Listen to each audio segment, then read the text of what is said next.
Good afternoon. Before we start the regular meeting of council, yeah, that's what I'm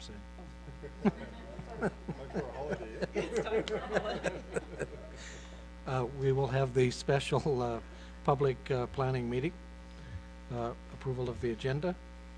It's moved by Councillor Stacey White, seconded by Councillor Dennis Perrier, that council approves the agenda for the special public meeting held July 16th, 2019 as presented.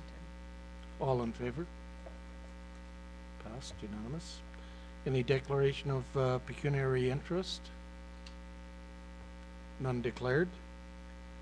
Reports of municipal officers and communications. Ashley Bilodeau, Manager of Planning and Land Development. Okay, so we did receive, we actually are hearing two separate zoning amendment applications tonight. The first one is for Agnico Eagles, and it's for the building on 36 and 38 Prospect Avenue. So just to give you an area representation of where that is, it's roughly around the corner of Prospect and Kirkpatrick. The intent of this application is to rezone the property from town center commercial to allow for a special use on the property, which will be to allow residential on the main floor. So we've seen a couple of these come through already. Same sort of request. There is the intent of continuing with some office space on the main floor in one of the buildings, but converting the remainder of it to residential. So just some aerial representation of where we're located here. You can, I don't know if I can get my mouse. Yeah, there it is. So this is the building here. They do own this one here, but that's not part of the rezoning application. Some photos of the front of the building, just to try and refresh your memory on which building we were talking about. And this is the rear, so looking at where they would be putting their parking.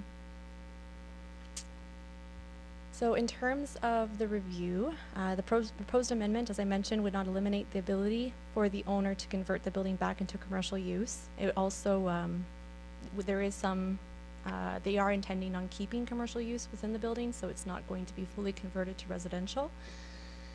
The proposal is consistent with the policies that are set out in the provincial policy statement. There was no need, again, for the comprehensive review for the conversion of employment area because there's that ability to convert it back. There is, like I said, commercial activity happening, so it has a mixed-use status, which is encouraged in our official plan. We are rehabilitating an underused building, which is also encouraged in our official plan, so it does comply with the regulations within. It's also recommended, and this came up with the Planning Advisory Committee, so the two properties, although they are only getting one tax bill, so they've, it looks like they've been merged from an MPAC standpoint. They have not proceeded with the deeming bylaw, so that's when you have the two properties consolidated. So my concern with not recommending that the deeming bylaw occur, you may run into a problem where one of those two buildings is all residential and therefore not compliant with our official plan. So we want to, my recommendation as part of the zoning amendment would be to ensure that the deeming bylaw occurs so that they are fully consolidated. One cannot be sold without the other. The other aspect of my recommendation is that a site plan control agreement be done. And this is just to control the parking that's going to be located in the rear, where they're placing, where the snow's going to be placed, garbage bins, garbage pickup, those type of things. So again, control of the property with the two together and how they function together. So in terms of the Planning Advisory Committee, we did meet on July 4th and we reviewed this zoning amendment. The committee also was in favor about the deeming bylaw. They did want to prevent the sale of one portion from the other in order to maintain compliance with the official plan. The resolution that was passed by PAC is listed there, that they continue on with the deeming bylaw and the site plan control agreement as recommended by myself, but that the overall zoning amendment be approved. Are there any questions about this application? Yes. Councillor Owen? Yeah, Ashley, at the Planning Advisory Committee meeting, and I'm not sure, you may have explained this and I didn't catch it.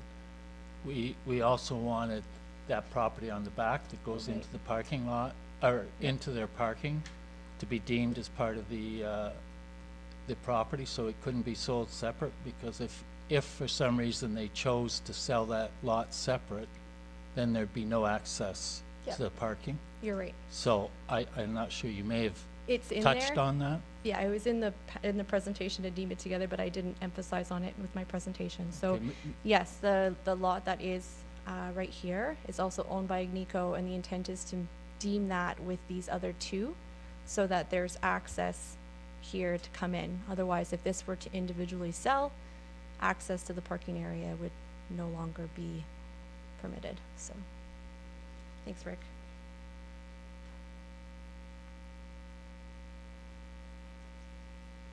Ashley, did they say how many apartments that they're going to have in there? I believe that was part of the discussion. I think there was only a few, it wasn't many. I would say maybe 4 or 5 additional units going in. It wasn't substantial, and the bylaw's capable of adding more so long as adequate parking's available, so. Yeah, well, they've got that empty lot, so there is adequate parking, I think. Mhm. Yeah. Any other questions, comments? Go ahead. I have a resolution that's moved by Councillor Dennis Perrier, seconded by Councillor Stacy White, that council directs the acting chief administrative officer to bring back a bylaw to rezone the land at 3638 Prospect Avenue to town centers commercial special to permit residential uses on the main floor as per the resolution passed by the Planning Advisory Committee. All in favor? Unanimous.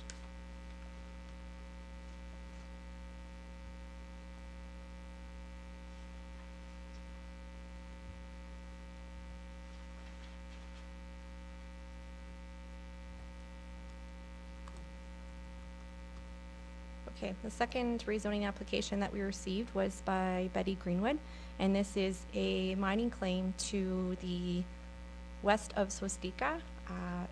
We labeled it as 500 Hayes Street. We had to give it a new address. It's on Highway 66, so just past Culver. Just to give you kind of an idea, Culver is in and around this area here, so just west of that. So the intent of this application was to add outdoor recreational commercial uses and a mobile home as a list of permitted uses within the rural area. Outdoor recreational uses were permitted, mobile homes were not, but there was an emphasis of trying to add some sort of commercial nature to this property, so either by potentially a paintball or a outdoor space for yoga classes or recreational trails that someone would potentially pay for, or ATV trails, just leaving the door wide open for different type of outdoor recreational commercial activities that could take place.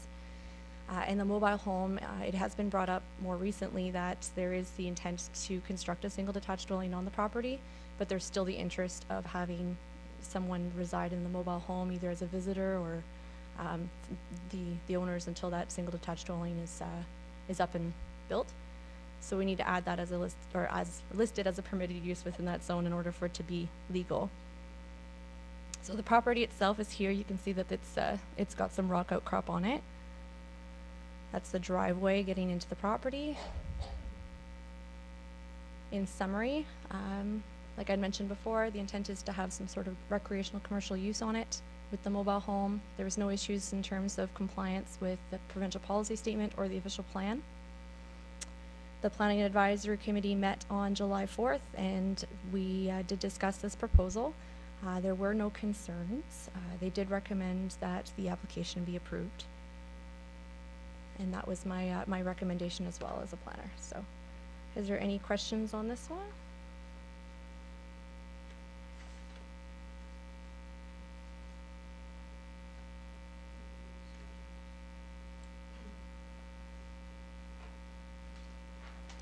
It's moved by Councillor Stacy White, seconded by Councillor Dennis Perrier, that council directs the acting chief administrative officer to bring back a bylaw to amend the rezoning bylaw to add outdoor recreational commercial uses and a mobile home as permitted uses on the property at 500 Hayes Street, as per the recommendations of the Planning Advisory Committee.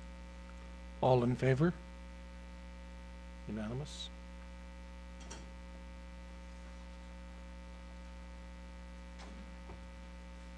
Adjourn.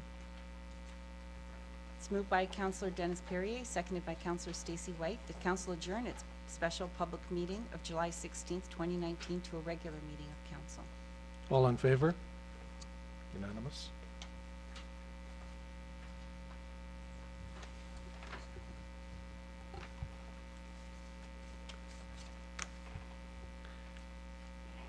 Welcome to the regular council meeting of July the 16th, 2019. I have a notice to read. At its meeting of August the 16th, council will consider bylaws to sell 6 lots on Hilton Avenue, 2 acres on Archers Drive, roadway allowance adjacent to 26 Dixon. We'll have a moment of silence.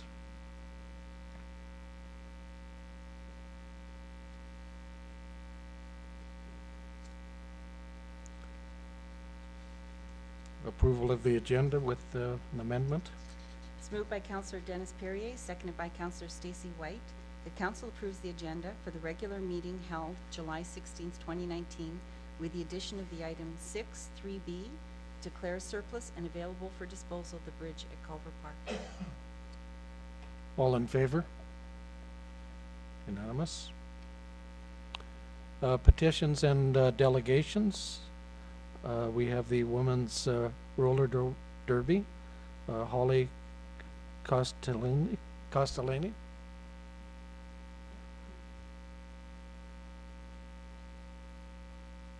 Welcome, Holly.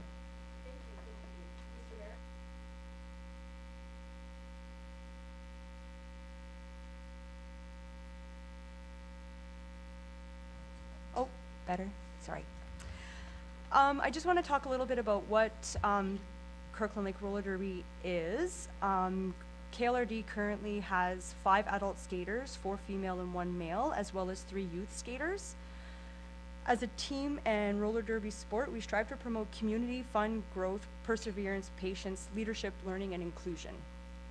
KLRD has been in existence for the last 7 years here in Kirkland Lake. We've been having practices twice a week and have had annual bout the last 5 years. The events, so our annual bouts bring in skaters, referees, non-skating officials, supporters, and fans from Cochrane, Timmins, New Liskeard, North Bay, and Sudbury mainly. Sometimes from a little further south, but mainly the Northern Ontario Roller Derby Association. I've been playing roller derby for 6 years, and I feel that roller derby does bring value to a community. Roller derby is primarily a women's sport. It's a great social activity and a means of staying active and healthy for young women, or women of all ages. Parents, especially women, really rarely make time for themselves. They dedicate hundreds and hundreds of dollars to their children's sports or activities, leaving small or no leftover money for them to spend on themselves, or no time for them to practice recreational endeavors in the community. Roller derby offers a low-cost, fun, and exciting activity for these individuals to participate in, so we try to keep the costs for our members quite low. We've recently inquired or asked about a rental rate by the hour for the ice pad surface at the complex, and I was informed that there was no rate at this time, and it's my understanding as well that the suggested rate of $40 per hour was going to be brought forward. When asking for this space, the roller derby team only needs that the lights be on and access to a washroom should we need to use the facilities. We don't require any staff, and we all have our own individual skater insurance, and we also provide a certificate of insurance for the venue. So basically the only thing we'd need is some lights turned on. I had a quick look at all the other fees, and I noticed that we can have there's a drop-in fee for fitness classes, pickup hockey, public skates, that ranges anywhere between $2 to $10. These events usually require staff, equipment, or post-practice ice maintenance. So the specific request that we're making here today is that instead of the 40 hours or $40 per hour, that we pay $40 for our practice time. This would allow us to keep the costs lower for our members, to continue to promote the sport in the community, and also just provide that recreational activity for women who are looking for something a little more physical to do than baseball. Thank you for your time.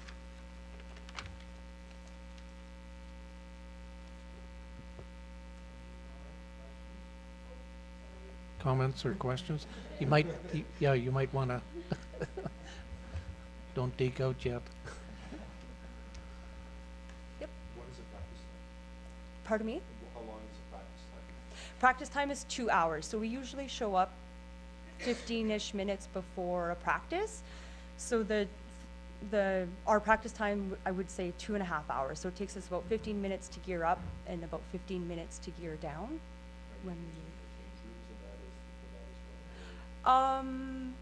most of the time we show up ready to go.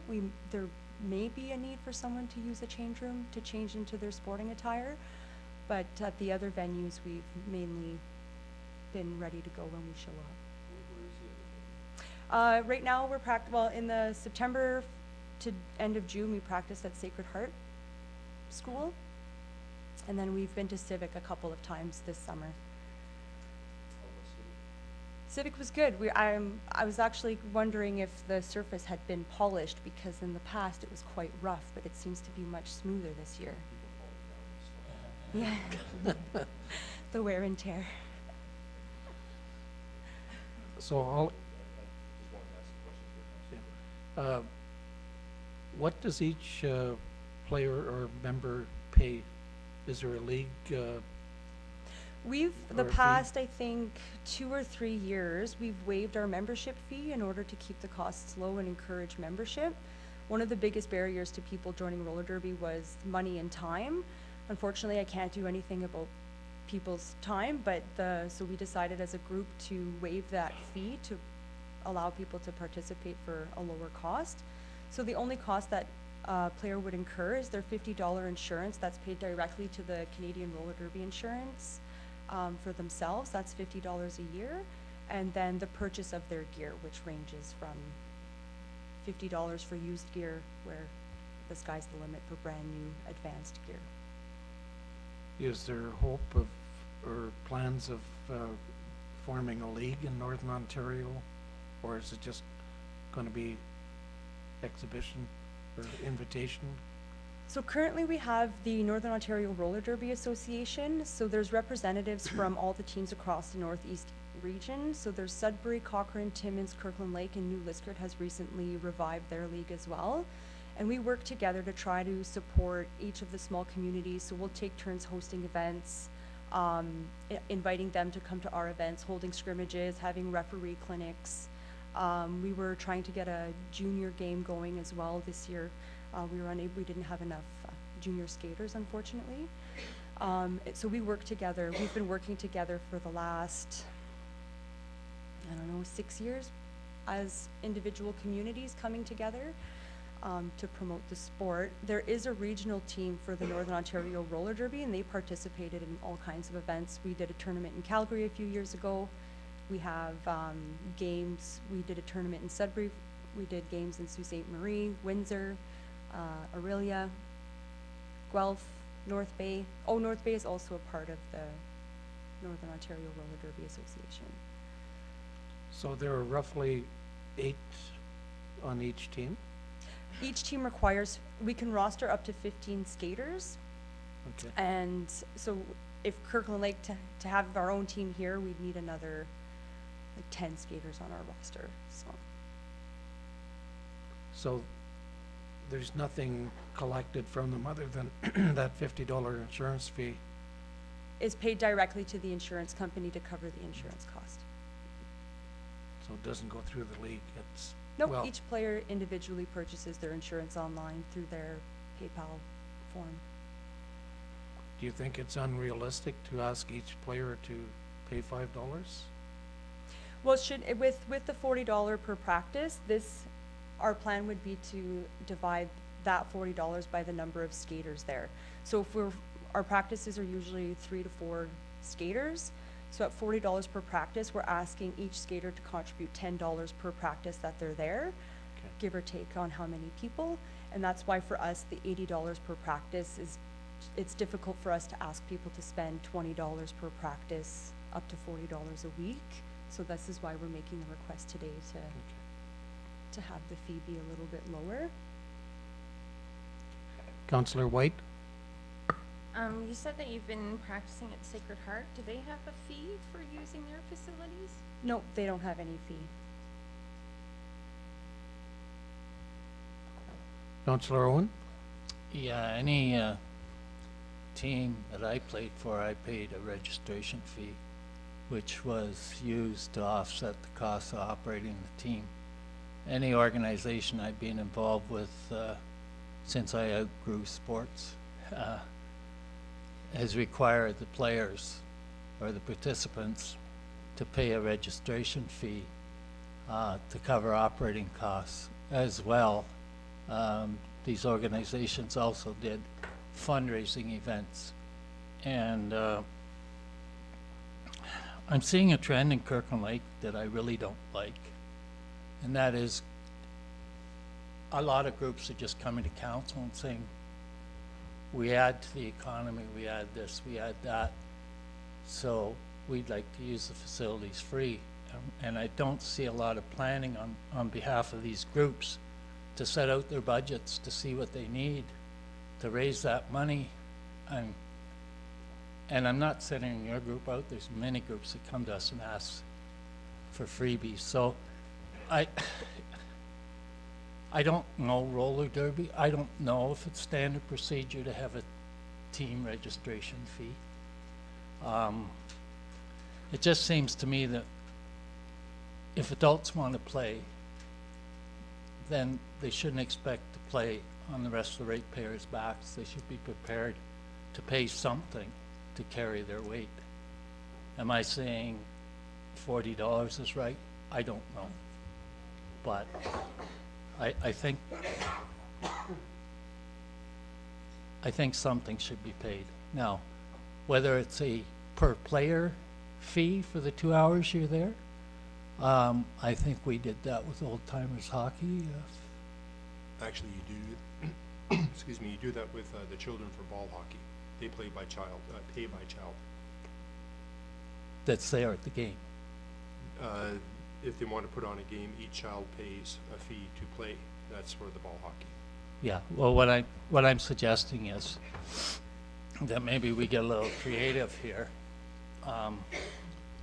We instill the fact that yes, you have an obligation if you want to play to pay, but instead of an hourly rate, charge a head charge of so much per player. We do that with public skating. We do that. We have, and I've never understood this, but we have ice time set away for figure skating, which I don't quite understand what the difference is. But and I'm wondering if maybe we can't look at doing that this year so it's not as big a shock, and then reconsider next year whether we go to an hourly rate, because we certainly want to encourage people to be active. And Would suggest that within the hourly rate, you also set a time limit for what that hourly rate covers. An hour or well, 2 hours, yeah, whichever. Yeah. an hourly Just rate saying usually covers an hour, Wolf. that. That's not the question. Not to be a smart aleck. Councillor Adams? Yep, so right now, the complex in the summer, who's using it? Nobody? Pat? That's kind of why- Bonnie, would you like to come up then? Answer the question. I do believe that it is being used, so. Certainly was this afternoon, couldn't find a parking spot. So for today, what you saw up there today was people putting glass back in after the summer event. So it's used for ball hockey when the ice first comes out.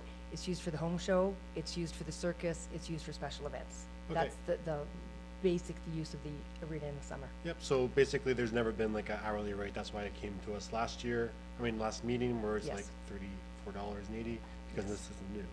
So, Holly, with like your 7 years of doing this? you've- 6, yes. 6 years, so you probably have talked to a lot of people as to why they're backing away, and cost is probably one of them. Yeah. Yeah, so I think this is pretty easy to approve, in my personal opinion. if they're gonna be using the arena and it's sitting there empty right now, between those 3 other events that happen, I'm all for it. My kids will be swimming, we can walk over, watch it, and try and encourage more sport in the community, so I'm in favor.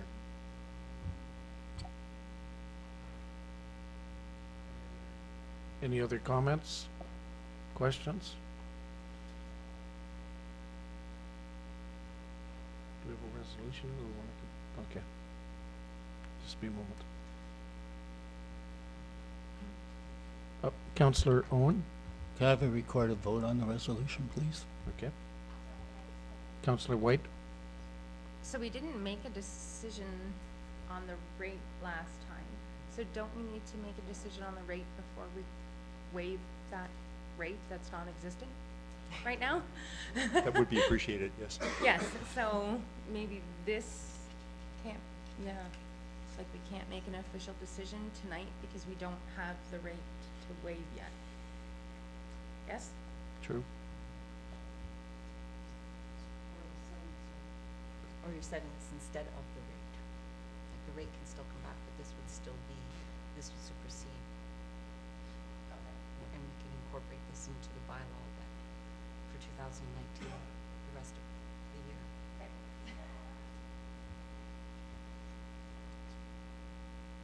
So where are we at now?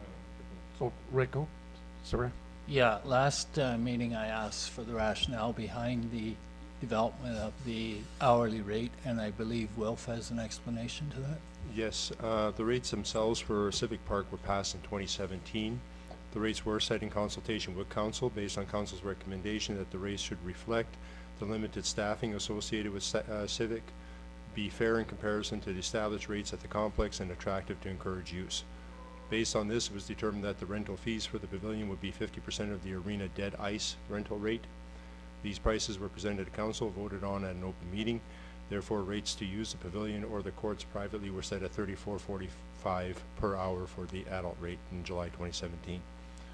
Application to the roller, to this specific request, when the request to utilize the floor of the complex came in from the group, the staff reviewed the current published user fees to determine which most closely fit the request, as well as the cost inputs that we needed to be considered.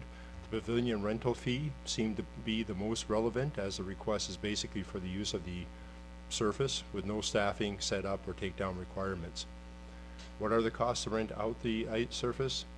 Costs will be less than other rentals, as we're not required to put a dedicated staff member on for the use. Arena staff will be obligated to do a walkthrough during the day of the rental to ensure that there are no hazards on the floor, as well as a review after the rental that no damage was sustained, but this is integrated into their daily schedule, so there's no cost there. Lights will be on for use, however, they're on for the walkers and the maintenance being performed in the area during the day anyway. There are no additional direct costs that we can ascertain. Based on the proceeding, staff are saying that, or recommending that $34.45 fee will cover approximately 40% of the incremental operating costs, as per the guidance we've received from council in the past concerning cost recovery. That was the rationale. Thank you. But that fee was set in 2017, and they have gone up some. Bonnie, Yeah, so I don't think, yeah, what sorry. I presented at the last meeting was, I don't have it right in front of me, 30, 30, was that the last meeting? Okay. Okay, thank you. So it hasn't changed. That is the rate for the pavilion use at Civic. We have not ever had a rate Yeah, okay. in the last few years for use of the complex ice surface. Okay. Casey? Do the walkers use it in the summer? Yes.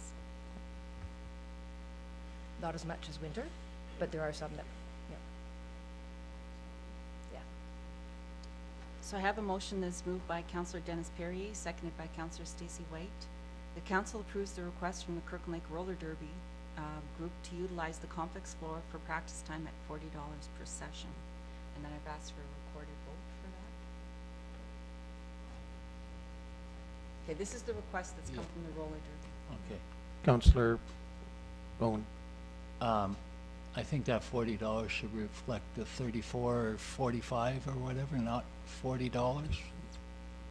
You don't want to pay a premium, right? This is 40. is without tax, so it came to Oh, okay, okay. Okay, and But- this is, you've asked for per session, which is 2 hours, not 1 hour. right? Okay, so Whereas it's the rate actually that- half of, yeah, Yes. okay. Okay. So does it actually specify per session session. at 2 hours? It doesn't say at 2 hours, which like, you said I about would, 2.5 because we've had that hours. discussion with Bruce. I mean, the coming in, like, changing it.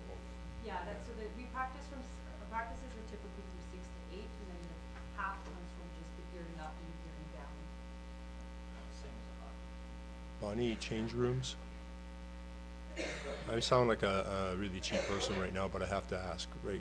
Are they available? Is that what you're the asking? Change rooms, yeah, are they available? Yes. And is there an additional cost usually if, If the change rooms are utilized, then depending on what they're used for, if the showers are used, then the showers have to be cleaned after, the washrooms will have to be cleaned after, and there will have to be a walkthrough to pick up Gatorade bottles, whatever there is. and honest, Holly, I'm not trying to be difficult, it's just like, let's put these issues out there before we argue about them afterwards, that's why. Is there levy of a cost for the change rooms, or is that included in this fee? So when we do a rental fee that use the change rooms, it is included in the rental rate. So if it's $100 to rent the ice, it's not an additional fee for a change room, it normally comes with it. What you're saying now is if the change rooms are gonna be utilized, there will be a bit more staff time required, and there probably will be some cleaning. If that makes a difference on your decision, whether it goes by a session or by an hour, that's your choice. Would it be good to put in the resolution that it's plus whatever staff time for the cost of cleaning the change rooms? It's going to be difficult to do that, because then it will be, again, a back and forth, where there was a staff there, wasn't a staff there. I think it's better to set a rate that we all agree what it, the length of time it covers and what it encompasses. If it's, you know, if it's for clarity's sake that it's 34, well, $40 an hour. I'm going with that one, makes me feel better. For 2.5 hours inclusive of getting in, getting out, then leave it at that. I mean, have the washrooms there too. I don't know what they require. Feedback. We may need to use the washroom at times, like we are playing a full contact sport and drinking lots of water, so it's good to have access to use the toilet, but, I don't think we need access to the change rooms. We usually show up ready to go.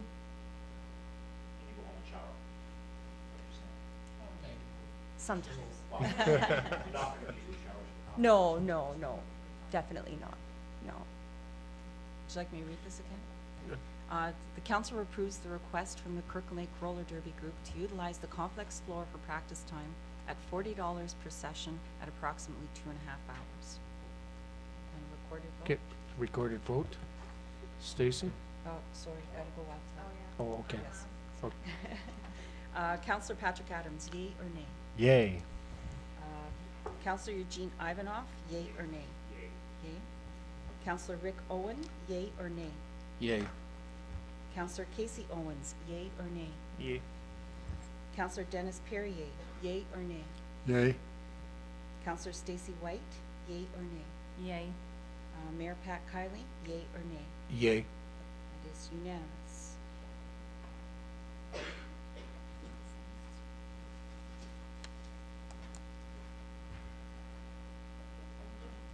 Yep. Like-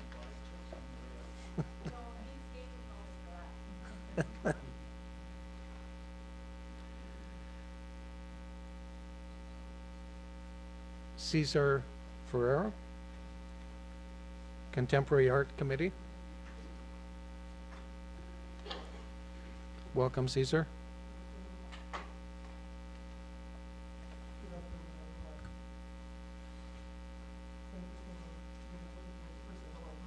Dear members of the Economic Council, this is a letter as our formal request to council to consider waiving room costs at the Rupert North for the purpose of hosting the annual contemporary arts community gala for 2011. In the spirit of partnership with the town of Secaleo and in celebration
the room, we do help with the fees. When we do the gala, the drinks, we don't sell the drinks to the professionals sell the drinks. We pay for everything that the demons, glasses, plates, everything that we rent, we pay for that. We cover all our costs. Our silent option, I don't know if you have, so we have everything in the gala. Our silent option is pretty successful, and we give 25% of the maintenance of that, the silent option goes to the city. So it's not, it's still some of the money that we make over that night, we share with the town. I don't know, I don't have too much to say, other than our exhibition was very successful. Cesar, are you asking for specific rooms or the entire facility? There's different rates involved there. We use mainly the area where we do the gala, Mm-hmm. but we do need to use the kitchen because we're having food. The bar is open because Caritas North sell the drinks, and the performance that we bring, they need a place to change. So we always use the room in the bar for change. At that point, it is the Like a entire cabaret, facility. yeah. Okay, That's basically what it is. thank you. We decorate ourselves and we drink everything ourselves. Yeah, Cesar, the 4-year commitment, it's kind of difficult for this council to do that because that would be beyond our term. I'm prepared to support your request for this year. Next year, hopefully council is looking at a tourism and hotel tax that would go towards tourism, and I think this would fall into that category. I can't make that promise, but I think that would be a reasonable route to follow. But I would support for this year, and then we'll have a look at what we're going to do with this special tax. Councillor Owen? Yeah, Wilf, how much are we talking and writing off here? I was really hoping you wouldn't answer that because my manager isn't here and I haven't looked at that for a while. About how much? I think it's about 1,500, I think. And for council's education, again, what we had discussed during the budget process was we have the community grant fund set up under economic development. If you forgive this, then we basically draw it from that pot to cover the cost so that Heritage North doesn't take another hit. We're Okay. taking it from this pot to I, cover the cost. you know, I have the same problem with this request as I do with other requests when people come and ask for things for nothing. Especially an organization that you've been here 13 years. Any organization I've been with that has lasted has always had a budget. It's always made plans. It knew what its costs were, and it worked towards those costs. And I'm not saying you don't do great work in town, because you do. I acknowledge that.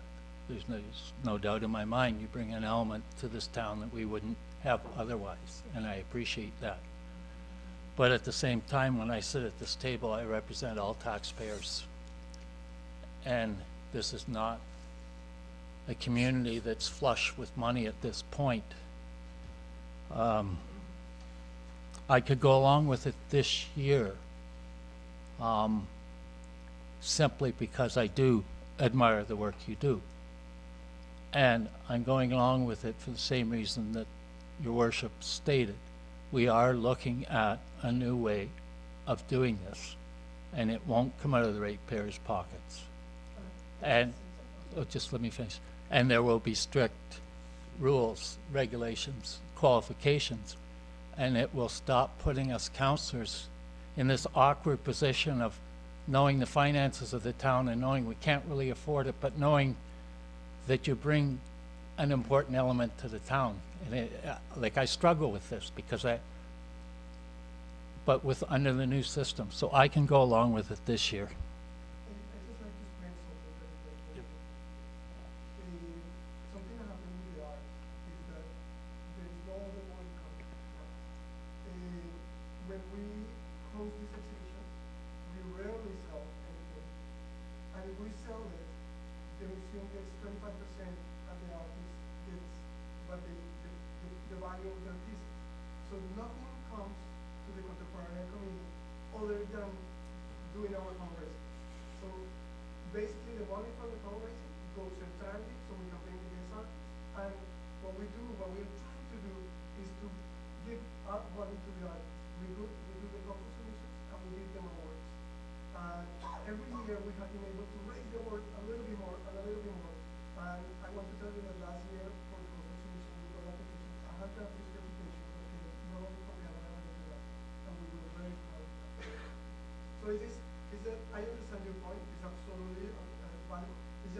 don't have anywhere else to put money. Councillor Perrier. I'm just curious, this 25% you give to the museum, can you give me a ballpark idea how much that would be? Well, there are some of the artists that we bring here are pretty renowned artists. If you say, for example, like artists like Oliver Cranston, paintings of $20,000, but that doesn't happen all the time. Most of our artists, they sell only pieces that are $300 or let's say $500. So 25% of that is $100, and the rest is it's not that much. It's not that much. I always tell the artists that they need to bring something that explain and show what their work is, but to keep it something that is our part. Councillor White. Sorry, Wolf, can you refresh my memory of how much of the 25,000 that we started with at the beginning of the year is left? I believe that we have probably about 18 or 19, because without passing the budget, we weren't tapping into that very much. I could be wrong with that, but I believe that's right. Councillor White.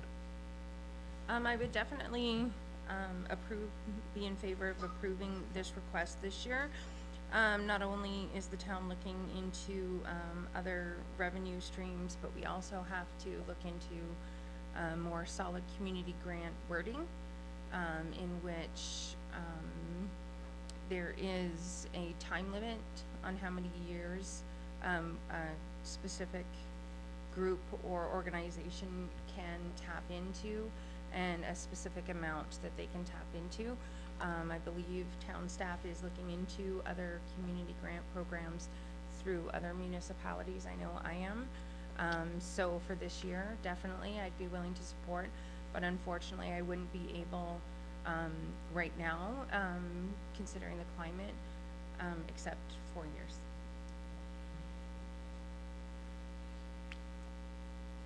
Any further comments? Councillor Adams? Yep, I would be in support of it for this year. The arts are a great part of our community, especially that you're able to get so many world-renowned artists to come in to Kirkland Lake. That's awesome. So I'd be in favor of supporting it for this year, but to commit for 4 years is just not there yet, but for this year, for sure. Just a comment that Caesar, it's pretty impressive, the international exposure to come to Kirkland Lake for this event. So our hats off to you and your group. It's moved by Councillor Dennis Perrier, seconded by Councillor Stacy White, that council approves the request from the Contemporary Art Exhibit Committee to waive the Heritage North Facilities rental for the 2019 gala on October 18th, and that the fees waived be drawn from the community grant budget. All in favor? I'm just going to abstain from the vote. I think I might have a conflict with the rental. Okay. Passed? So passed. Okay, thanks, Caesar.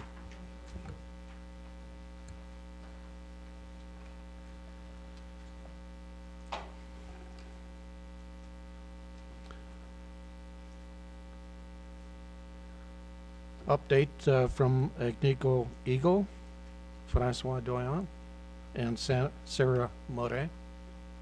How's my French? Welcome. Now, do you hear me well? You hear me well? Okay.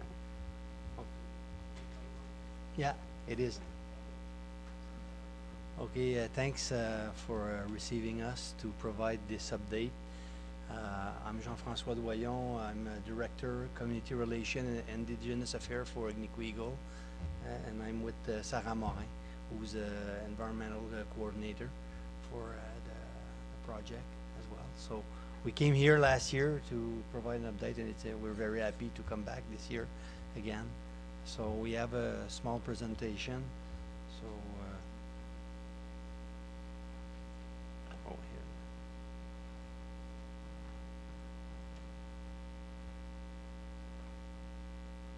Okay, so we came here to provide an update on the project. So we'll start with an overview. And then with the update, and we'll go a little bit more on the Upper Beaver Advanced Exploration Project that we're hoping to put forward in the coming years, and then you'll see the next step in our long-term view with this project. So, as you know, we're an international company. We've been in the business for 60 years, more than 60 years now. Agnico Eagle started in the mid-50s in the Cobalt area, so not that far from here. So we're glad to be back with in this old mining camp, and we believe in the old mining camp. That's why we acquired this project, and we started to drill. So we became from a small silver producer an international gold producer. We're having 8 mines around the world, but the core of our activities in Canada, we have some big mines in Abitibi and big mine in Nunavut. We just started 2 new mines in Nunavut, Miliadin mine last month, and we're also commissioning the Amaruq mine that will took over our Meadowbank mine in Nunavut. We also have a mine in Finland. We have also 3 mines in Mexico. So we're always looking for some opportunity, but we were really happy with this Kirkland Lake project because it's in our backyard. So we were part of the acquisition 50-50 with Yamana of the Canadian Malartic. Well, it was the Osisko company at that time which owned the Canadian Malartic mine in Malartic, but also a bunch of assets, and those in Ontario, like in Kirkland Lake. So, and we acquired the remaining 50% of the property in March 2018. So it's a huge bunch of properties that cover more than over 450 kilometers. And where is the Upper Beaver, former Upper Beaver mine, and the Upper Canada mine, so which is of interest to us. So as you all know around here, since you live here, there was some previous mine, and like there's an expression in the mining industry saying that there's no better place to find a mine where there used to be a mine. So that's why we believe in this old mining camp. So you can see here all the previous mining activity that occur in the area. So that's why we're very, I would say, excited to come here and to start a drill. So really, we're doing a lot of the drilling on the Upper Beaver and Upper Canada because of the previous mining activity. At the moment, we're having some technical review on the historical operation at Upper Beaver and Upper Canada, and we're doing some work to update our geological model, and we're looking at increasing our mineral reserve at the Upper Beaver project and expand the gold mineralization zone of both property, Upper Canada and Upper Beaver. Of course, we're also assessing and developing a possible advanced exploration project, and we'll talk more about it later in the presentation. And because of that, we begin the permitting of the advanced exploration project about a year ago to be sure to have the permit in time when we'll be ready. And we're also continuing to assess all possible scenario for eventually a projection phase that could follow the advanced exploration project. So you see all the property that we have, and the 2 main star, a red star, which is the Upper Beaver and Upper Canada, and that are about 18-19 kilometers from town of Kirkland Lake, and this is where we are drilling since last year. So you see a better close-up at the area where we're currently drilling, so Upper Canada and Upper Beaver. So at the moment we have up to 3 rigs on site at Upper Beaver, and we'll have a break during the end of July, but we'll start the drilling again in September. And we cannot say at the moment until when we will drill, because it would depend on the budget period. We're entering the budget period, and maybe based on some of the result, we might end up with additional budget to drill in the fall. But if everything stay as it is, we would drill until September. And the same thing for Upper Canada, where we have one drill on site, and but we'll start the drilling again, and we'll continue maybe a little bit later. So you know what's going around with these two property. Okay, as Kirkland Lake property as our in an old mining camp, well, it always involves some reclamation work, because we have to deal with the legacy of the past. So this is nothing new to Agnico Eagle, as we started in the cobalt mining camp, and we've been continuously doing some reclamation work in the cobalt mining camp since I would say at least the early 90s. We have an entire reclamation team that is dedicated to that, and Sarah is working with the reclamation team for the reclamation work that is going in town here, so she will say a little bit more about it now. So it's not the first time that we talk about it, but we think that it's good to update you on the working that we are doing close to the Kirkland Lake town. So there is the Sylvanite property. Sylvanite property is located, you have the Toburn shaft, so it's right on the west of the Toburn property. Overall on the Sylvanite, but the Sylvanite mine was in operation in the 90s 28 to 1961. And at that time, there was not necessarily closure plan regulation. When they closed the mine, there was 19 open to the surface, so shaft raised. There was also there was 6 opening to the surface and 9 open stope crown pillars. So the crown pillar is the portion of the rock that you keep over your underground working. And there was also still a remaining foundation on site. So with the previous owner, the MDM did a site visit in 2011, and they requested some working and some investigation to confirm the safety of those features. So it was agreed at that time that there will be some investigation to be done. So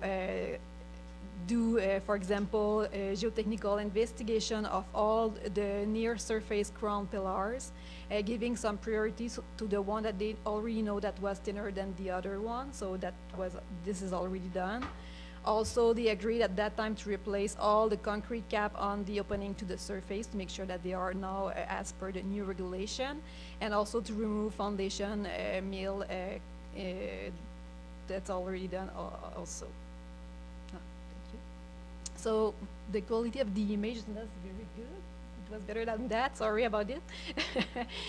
So it's just you to know, to try to locate where are the work we did in the past year, because it was started by Osisco, then continue with Canadian Malartic, and then go continue to do those work. So so if you can see there, can I move the mouse? Yes. Okay. So just to locate you, this is the civic field, this is the rail track, and we have the Harding Avenue on the north here. So we replaced already some shaft caps, so there is a shaft number 4 here. So so we replaced the cap here. We also replaced a cap at the shaft number 2, which is close the hydro station. We investigate crown pillar. You will probably see us in the town. We did some drilling on the Harding Avenue. We did some drilling back to the civic field. We backfill some arrays. So mainly this summer we are planning to continue those work. So what we are planning this summer is to replace the last cap that remained to be changed. So this is the raise 1051. This one is also located close to the hydro station, so we are in discussion with Hydro One because they own the surface land there. So we intend to do those work by the end of the summer.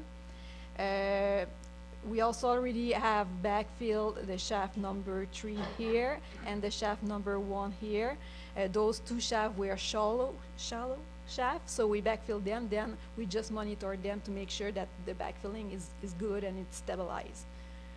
So, and also, following all the investigation we have done, and we also did some crown stability assessment to make sure that the stope were stable in the long term.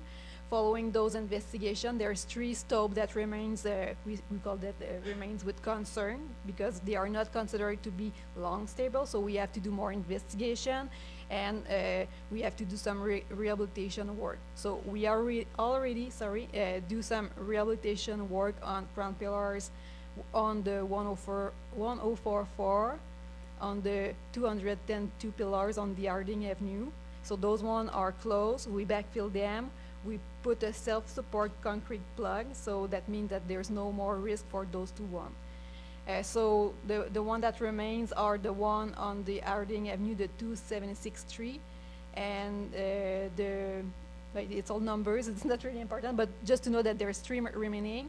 And by the end of the summer, we'll review all the information we have, do some engineer work this winter. So we would like to do those rehabilitation work next year for the 3 remaining ones. So after that, we will have accomplished most of the required work.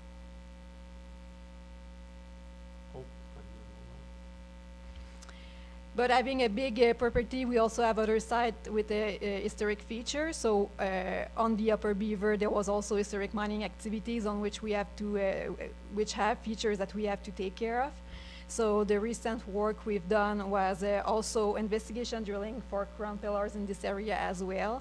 So we also do same kind of work. We did a stability assessment to confirm if there were some stope that could be not safe for the stability. So with that study, we confirmed that the area that need to be secure, and this summer we are planning to do some fencing to make sure that all those areas are secure for the public and for our workers as well. We also have the McBean Pit. McBean Pit is located close to the Dobie township, the Dobie town, just south of Dobie. We can see on the figure, this is Dobie. There's no mining activities, not really exploration at that time, but we do monitoring to make sure that everything is okay. There is some culvert in this location. There's also the pit that is still there, and some feature that remains from the activities. It's not, I don't know on your screen if it's better, but there's 2 setting pond there.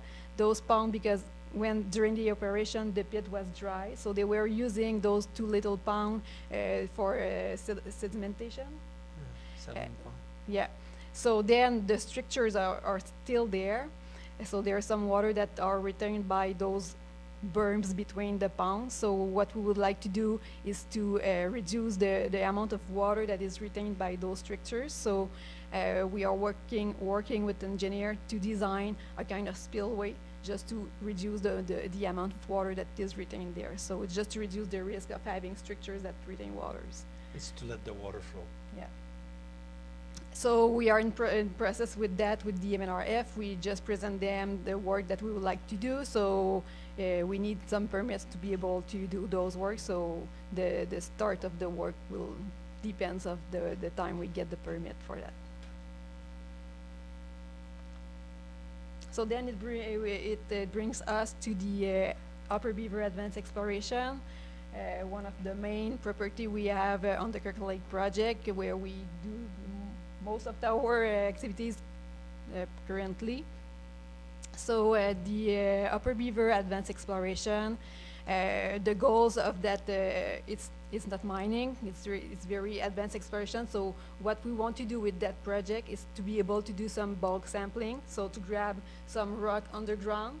So with that, we would be able to do some metallurgical testing and confirm the mineral value to validate mining and geological parameters. We would like to conduct underground drilling to confirm the model and the ore body in the deep holes level, because if you can see, the ore body is the light line here. So when you are from the surface doing drilling, it's very challenging because it's very deep. So having a new access underground give you a new access to put a drill underground and be able to drill more deep. So that's another thing we would like to achieve with that project. And then when you get all this information from the data you get from the rock, so you know the quality of the rock, so you are able to better know what would be the cost of your project and confirm the feasibility of having a next phase, which would be a projection phase. So this project was already started by previous owners, Quinston at that time. They start the process. They even start to sink a shaft at that time. It was in 2011. Then Osisco bought the property and everything was stopped. So our project is similar to what was planned previously, but we did some new other change because initially the plan was to only have a shaft. We would like to also have a ramp because our property is different from the top than from the bottom. So having the ramp will give us access to the part is more up, and having a shaft would give us access to the bottom part. So we would use the same location of the shaft that they start in 2011. We'll use the same access road. If you can see, there is a circle here. So this is represent the area where is the historic Upper Beaver mining activity. So there's already stope in this area and mining development. So it's very close to this historic site. So as it's an advanced exploration, there will be no mill, no tilling on site because we will only grab some sample that we will send to a laboratory to do some testing, but we don't need to have a process on site. So the duration of the projects is 4 to 7 years, depending of the result that we will get through the process, and the information will be used to decide if we go to the next phase or not.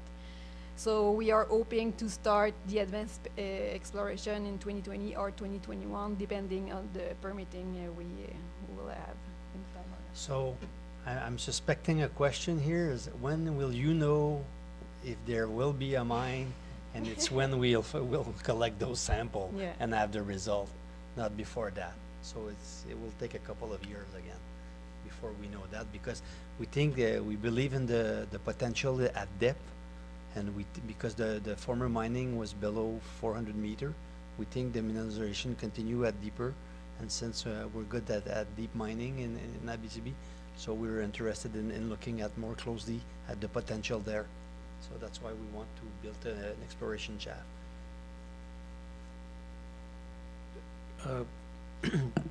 How many employees do you have on site? Currently? No. I think we have approximately 26 person on site for exploration, drilling, and all that stuff. How many was that? 26. Okay. Yeah, or around that. Okay. And we also, maybe just for your information, because we have people on site in Dobie for exploration activities, but we also have other people from the company that is working on that project that are located in our technical service office. So they're giving support to the site to build the new project. So we have geologists, metallurgists, so they're just thinking about all the parameters of the project and try to create a new project. So yes? Councillor Rowan? Yeah, sorry, but I'm surprised no one mentioned copper. One of the exciting things about this deposit is it's unique in that it has, I don't know, significant is the right word in mining terms, but there is enough copper depending where you are, that the values vary depending on what section of the rock you're looking at. But when mining companies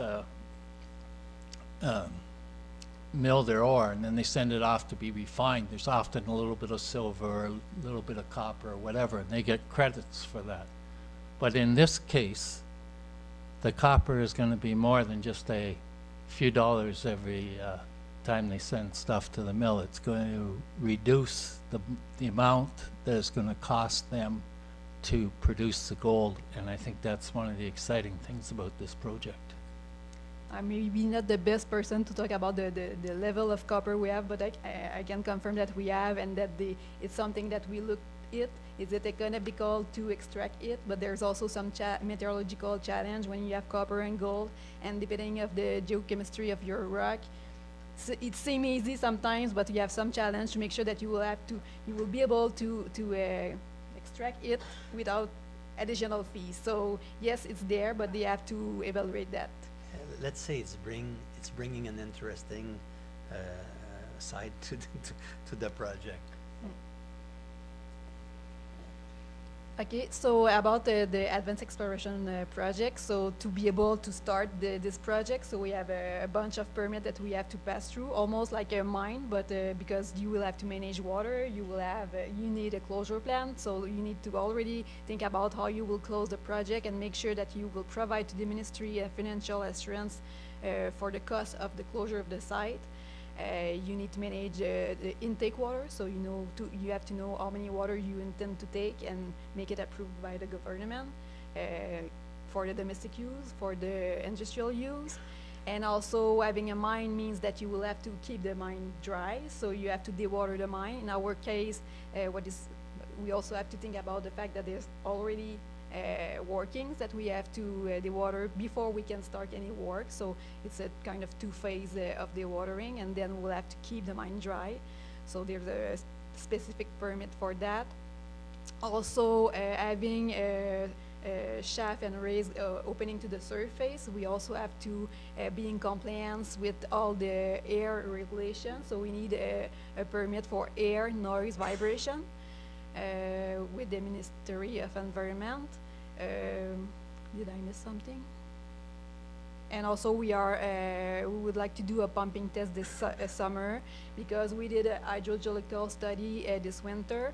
There are some parameters that we would like to validate. So for this, we will do a 7 days pumping test. So during that time, so we will use a historical shaft. We will pump water, and during that test, we will be able to measure the level around the project to see how it works. So we did a bunch of studies. Some baseline studies was already started in 2011 by the previous owner, so we update those studies. So we did some terrestrial field work. We continue to do sampling of the water quality for the surface, for the underground. We did some fisheries and benthic assessment. We did additional testing on the rock. As we are going to do a ramp, we will bring to surface rock, so we need to make sure that this rock is safe for the environment and confirm if there is any special measure we'll have to take. We work on hydrogeology, I just talked about it.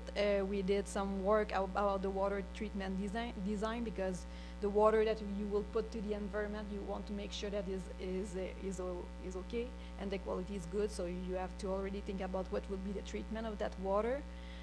We did air quality modeling, noise assessment, and vibration assessment. And for this summer, there's still some information we want to get. So we are planning to do a geotechnical investigation that are used to confirm the design of your construction, to confirm is there any requirement you have to think about before you will construct your buildings. So we will have drilling, test pit, and soil sampling to be able to do some testing on lab. And also about the hydrogeology, before we can do the pump test, we want to add some monitoring wells. We already have some, but we want to add new one, and the pump test that I already mentioned. So our project timeline, so during the past year, since the day we acquired the project, so we did a lot of work. So we reviewed the project design from the previous owner, decide what we would like to do. So with that, we update our baseline. And we also did some consultation with our indigenous partners that we work with in the area. We met with the cottagers that are located at the Beaver House Lake and others. So after this consultation, we were able to complete the permitting drafting. We are not completely done. We saw the date on the previous slide, but most of them are already submitted to the government. There's only 2 remains to have completed the process to submit them. And then it will be the government review. So we may be able to start at the end of 2020 or in 2021. So the decision. Assuming there's no additional delay in the government Yeah. process. And also, we need the board approval before we start the construction. Yeah.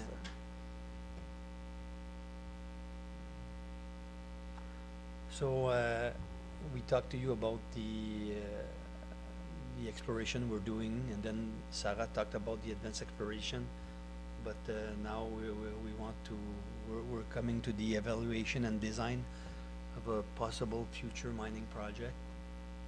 So there's always a bunch of steps when you develop a project, so you have to have a certain number of information on geology, metallurgy to be able to do a pre-feasibility study, which what we were doing at the moment. And then you have to go further and assess different type of thing, and then you have to do a lot of additional permitting. You just saw 6 permit for the advanced exploration. When it's a mining project, there's much more, and it some involve the federal government as well. So, and then once you do that, you go more in depth in the feasibility, and in parallel you have an impact assessment, and then when you conducted both the environmental assessment and the feasibility, you are able to take a final decision on the project, assuming the additional permit that you will have to do will be all be obtained. Because it's important to mention that when you're doing an environmental impact assessment, when you have an okay from the government, it's not the final authorization that you can construct the mine. You have to have a bunch of other authorization to take water, to treat water, for the waste management and all that. So like you saw for the advanced exploration, so it's gonna take a few more years before We can have a mine. yeah, but at least if we could move forward the advanced exploration project, we're getting closer, one step at a time. So I don't know if you have any more question about it.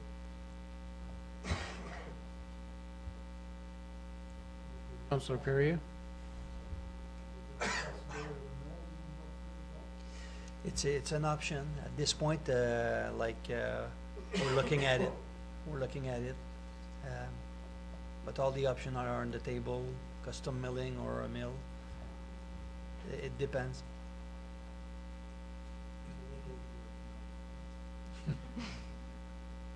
Councillor Ivanov? I'm impressed with your presentation, just to say, and I mean, your reputation in the mining industry is that of a good corporate citizen. I know you've done a lot of things in Kirkland Lake already with our local golf club and things like that. I think you would be a great corporate citizen to have in our area. We'd love to have you here. We hope to do business here for sure. Thank you. Well, this is encouraging because obviously you're spending millions of dollars here. It's not a couple $100,000. It's a big investment. And we hope to invest more one day. It's good to hear. Thank you for your presentation.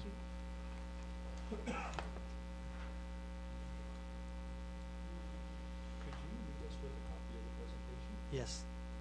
So I could.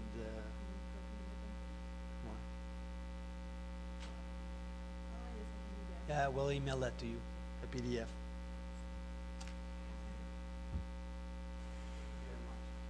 Thank you.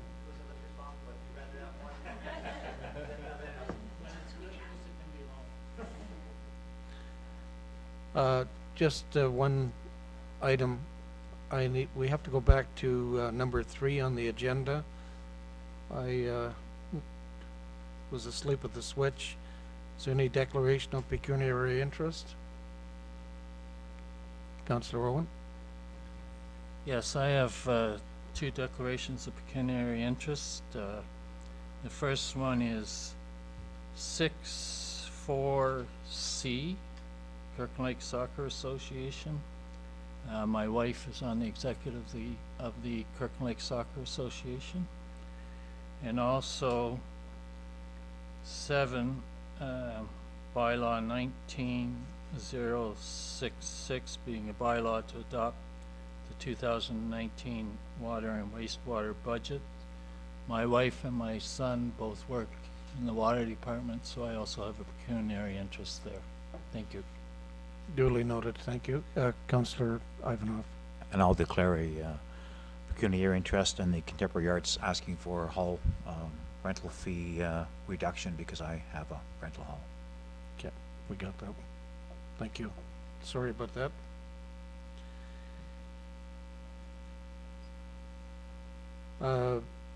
Minutes, acceptance of minutes and recommendations. It's moved by Councillor Dennis Perrier, seconded by Councillor Stacey White. The council accepts the minutes of the following meetings. The Planning Advisory Committee meeting held May 23rd, 2019. The Finance meeting held July 9th, 2019. The regular meeting of council held July 9th, 2019. And the Finance meeting held July 10th, 2019. All in favor? Unanimous. Reports of municipal officers and communications. Finance Chair Eugene Ivanov on the 2019 budget. Yeah, I was going to get new shoes, but I thought I'd recycle these old ones instead. Or is that only federal ministers that do that? Whatever. Anyway. Good afternoon and welcome to the budget presentation. At this regular meeting of council, we will pass a bylaw to accept our operating and capital budgets and set tax rates for the year 2019. First of all, I'd like to thank all the councillors, department managers, our CEO, directors in their efforts in delivering our 2019 budget. Every year, it's a great challenge for staff who face inflationary pressures with many fixed costs escalating every year while trying to still maintain the high level of service expected by our taxpayers. This year, it's been a particularly difficult budget as we find our fixed costs climbing exponentially, leaving us with little wiggle room in the budget to find savings. The building we know as Heritage North has now been fully paid for, but now our Aquatic Center project must be paid for. It is also important to understand that our town does not set the assessment of your property. It is set by MPAC. And this will mean an increase in assessment for some who were under-assessed previously. Some will remain the same, some will actually decrease. At the outset of our 2019 budget planning session, this council has been committed to reviewing all budget items directly with department managers. And I know most of you have been at most of the meetings that have happened here in council chambers, and I want to thank you for your attendance. As always, we have worked diligently to increase our revenues in all departments. Decreasing our operating costs has still been our main objective. We continue to monitor waste and continue to bring more efficiencies to the way we work. Our water system also requires us to incur additional capital expenditures by way of some equipment upgrades and equipment replacement. Previous budget speeches have talked about our issues with uncollectible taxes and problems it creates to all taxpayers. Though our Treasury Department division is working hard on this problem, this issue is still ongoing. We appreciate the efforts of most taxpayers in making their tax payments. This year's operating budget will require continuous monitoring and diligence by all managers to ensure the compliance in every town department. We consider this capital budget to be an investment in our town's future by continuing to maintain our community facilities, appearance, and health. Council will be provided with timely budget updates to monitor progress throughout the year. Our goal is to stay within budget, which may require adjustments in spending to eliminate a deficit at the end of the year. This council strategies prioritized for 2019 continue to strive to have monies put into reserve to make long-term planning a priority for the future replacement of needed investments, to keep an emergency opportunity reserve fund available to mitigate future hits to our taxpayers, increase fiscal responsibility to ensure controlled spending and the best value for our tax dollars, continue to control tax rates for residents of Kirkland Lake, continue our infrastructure renewal program to prioritize rehabilitation and repairs of roads, pipes, and buildings, continue revitalization of our downtown core, continue to maintain enhanced public spaces, family spaces, recreational parks, and lands throughout the town. Implement building development programs to continue selling new building lots and entice new development. to attract, retain, and expand businesses for Kirkland Lake through our Economic Development Committee, to improve and enhance use of social media to keep public more informed regarding town activities. At the outset of our 2019 budget, as well as during the director's budget presentation at council members provided good insight and feedback as to the budget expectations and considerations. I believe we have addressed most of these concerns despite challenging monetary pressures. I want to thank our council for the input and their support. In summary, with this budget, we will make great strides towards fulfilling these goals with vision, creative planning, commitment, and progressive implementation. I would now ask our fellow councillors for their comments. Councillor Adams. Yep, I certainly appreciate the hard work of the Finance Committee. The one thing that I don't feel in favor for is the additional 1.5% levy increase. Last year we had an increase of 6%. I presented to council at the time, asked for a 1% levy increase, and that was quickly shut down, citing that we can have internal revenues help fund that reserve fund rather than dipping into the pockets of the taxpayers. I do believe we can internally find savings and allocate money appropriately to go towards the reserve fund without having to dip into the pockets of our taxpayers, who many of them are already on fixed items, such as we are doing a service review currently of our fitness programming. We also, I would still like to continue to push for service review of Heritage North. We are doing an operational review, and we should expect savings from that, as that was the Hail Mary where we did have to vote on that issue 1 week earlier because we needed to do it. So there will be savings, and I think that we can allocate money accordingly to that reserve fund. I'm certainly in favor of that reserve fund, but just not dipping into the taxpayers' pockets to fund that. But as again, I certainly appreciate all the effort of everybody involved in the budget process.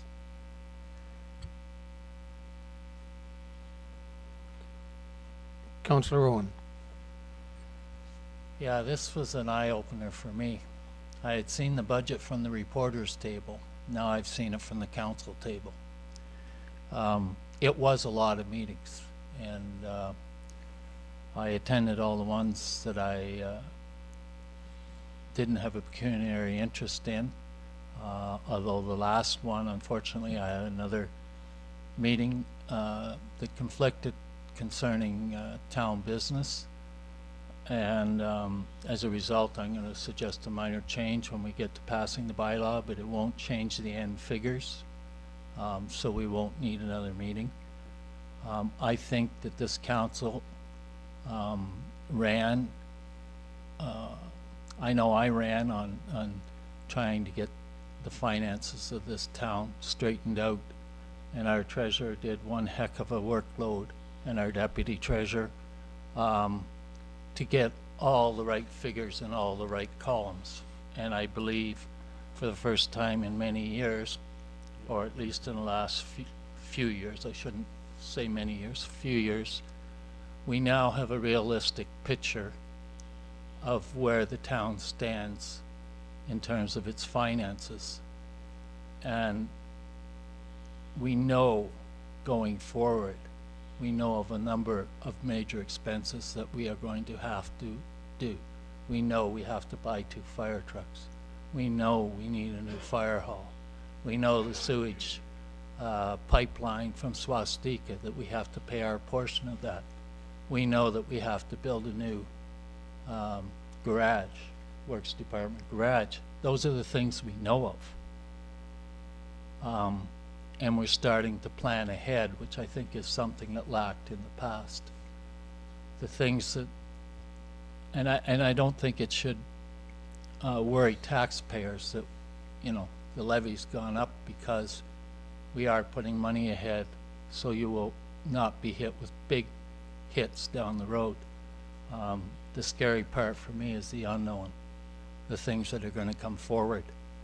And even though we're putting money aside now for the things we know, we are still not in a position where we can feel comfortable if something unknown all of a sudden comes up.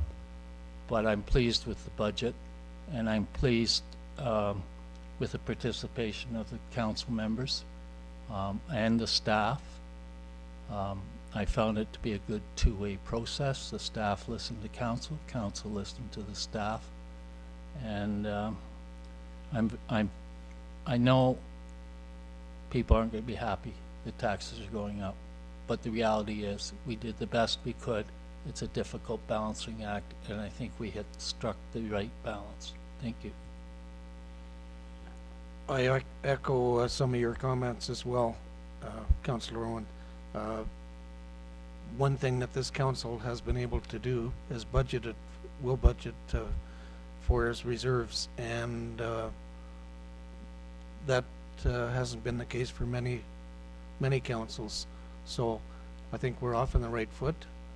It's not going to solve all our problems, but we'll ease in the blow once we go down the road. And again, as Councillor Adams mentioned, the organizational review hopefully will identify some efficiencies that will be cost saving. But overall, again, I have to agree, Rick, our treasurer and deputy treasurer did a tremendous job basically redoing 2018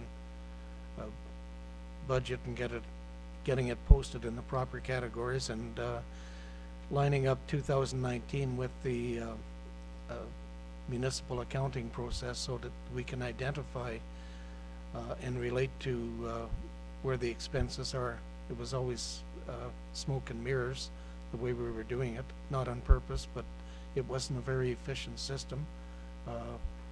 The reporting that we're getting now during this last few months of budget reviews has been a heck of a lot better than we've ever had. So personally, I'd like to, on behalf of council,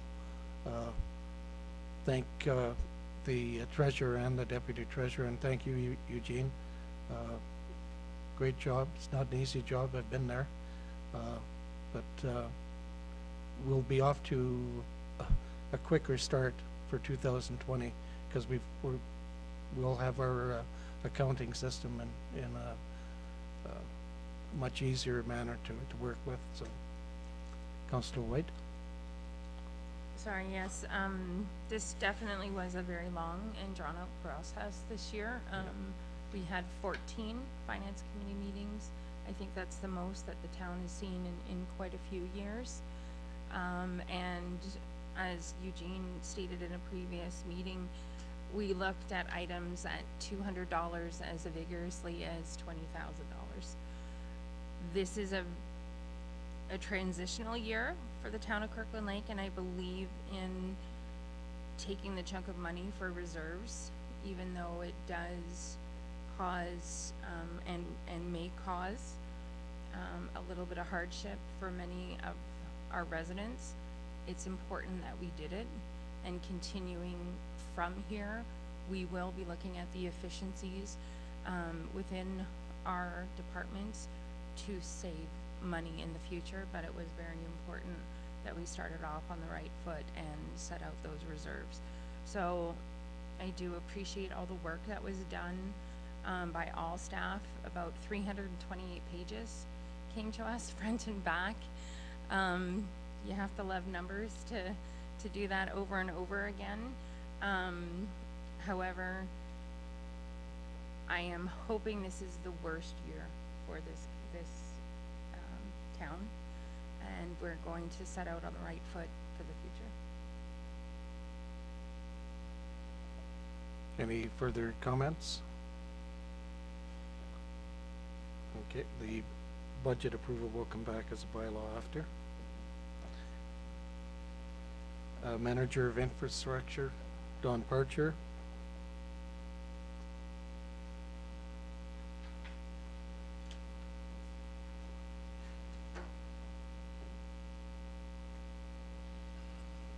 Good evening, everyone. So today's report is to request council to award the tender for the RFT 53819, which is a rubber tired loader. The recommendations is that council proceed with awarding the tender to Nortrax, company out of Timmins, for the purpose of acquiring a 2019 John Deere 644 loader. The budget implications were approved back in 2019 capital budget of $316,957. Excuse me. The preferred option from staff was the lowest of all three submissions, at a total of $253,500 plus HST, with the trade-in as well. The total cost of to the town would be $284,347.96. That would include a non-refundable HST. In further recommendations, the council included a 48-month, 9,000-hour comprehensive warranty, which was quoted at a cost of $25,930 over and above the purchase price. The total cost to purchase the new loader with a full 4-year warranty is $315,755.90. Authorization to proceed with calling in bids, pardon me, to the passing, of the 2019 budget was given by council on June 4th meeting. Background. The need for a new loader to replace the current 2009 unit was discussed in depth in the 2019 budget deliberations.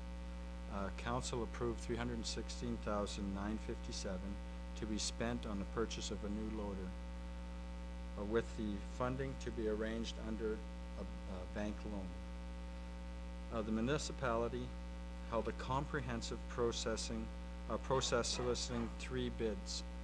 The bids were based on a comprehensive review of municipal requirements, inspections of current 644 John Deere loader in the shop after tenders were released, interviews with town mechanics, and reviews of equipment, service, and records.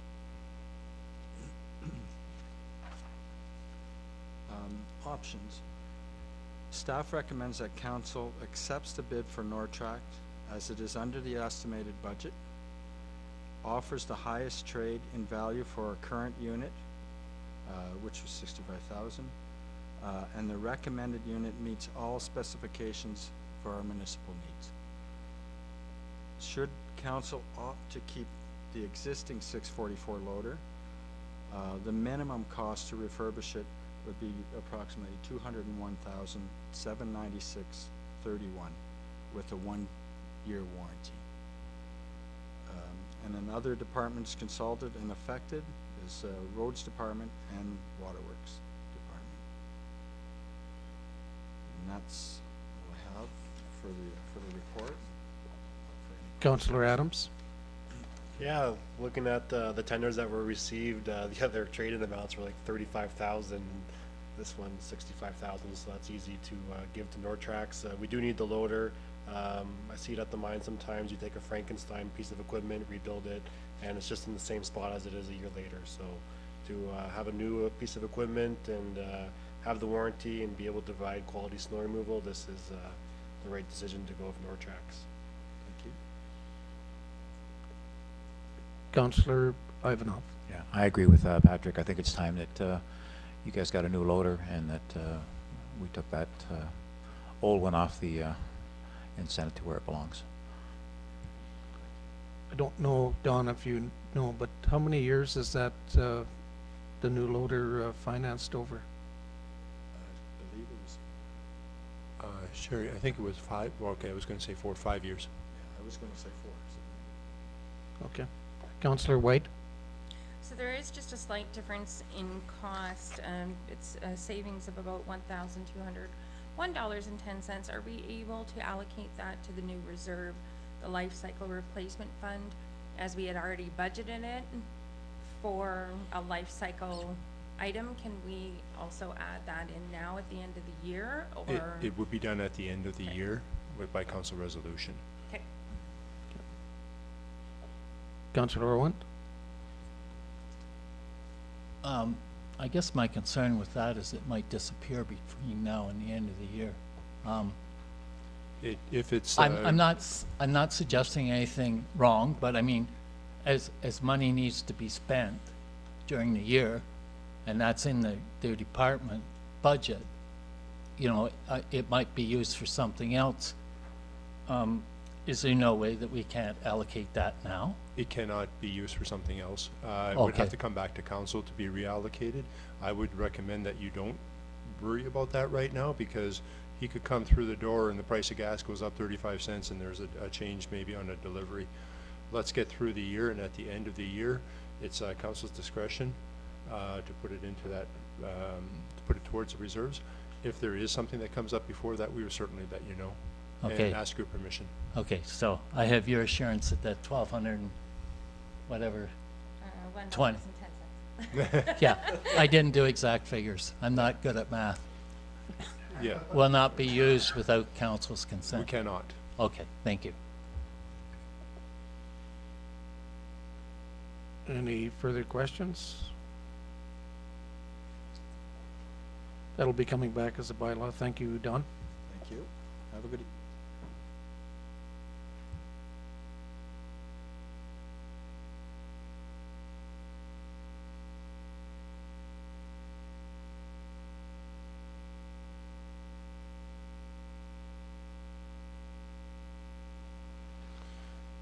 As you wander the downtown, you'll see that there's a number of trees. They've been a topic of discussion for a while. They're also surrounded by about 5.5 foot metallic barriers. Inside that barrier, there are conduits that come up that feed the electricity to the Christmas lights. I'm basically asking for council's direction on a service level reduction. Right now, we maintain those barriers, we maintain the lights. I'd like to suggest that we get away from that. For the barriers, you do see them getting banged up pretty bad. Our crew is fantastic at maintaining them as quickly as they can, but they do cost quite a bit, and I have that in the report. Their presence doesn't help with the snow removal, certainly. I mean, the trees presence doesn't help with the snow removal, but it is a feature that many people do like in the downtown. But I would suggest that with the barriers, that's not necessarily the same. The conduits themselves feeding to the Christmas lights, I'd like to suggest that the Christmas lights, many of them are pretty banged up. The cords, the extension cords that feed them, some of them are wrapped so tight around the tree that the tree is choking. Others are being ripped out, pulled apart. You have Christmas banners, you have street lights, you have the lights in the shops. I don't know that the Christmas lights in the trees are actually adding very much to that. If council were to suggest that you do wish to have that, I would suggest some alternatives such as solar Christmas lights or whatever else we could find on the market. My request to council is to endorse the option we're putting forward, that we incrementally remove these barriers and the electricity, the Christmas lights, and that during this process, the Christmas lights themselves are off right now because some of the damaged boxes will replace those, and we keep the lights off as we go into the year. It's an incremental change in the service standards. It's not something you're going to see overnight, because that would be, I think, expensive and disruptive to the staff work schedules.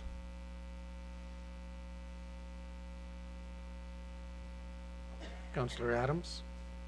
Yeah, I'm certainly in full support of this. After Councillor Stacey brought up that question back in the winter about the cost of the guards, it was just seeing that number every year, and you go down the street and just count every damaged barrier, and you're just talking dollar value, and it's just every year we're spending this much. So I'm really glad that this is going forward. I'm for the change out as you go, not just all in one shot. This is budget times, and this is what we have to do, and this is an excellent cost savings of significant money over time, so I'm in favor. Good job, Stacey, bringing that up. Councillor Ivanov? Yeah, I also agree. I think it's time to get rid of some of those, we got dead trees with guards around them. We've got nice big trees that probably don't need guards around them.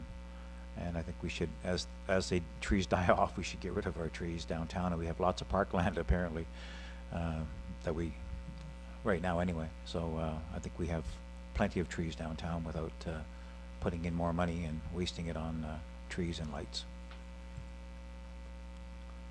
Well, can I ask this question? The electrical, the conduit, will that remain in the ground?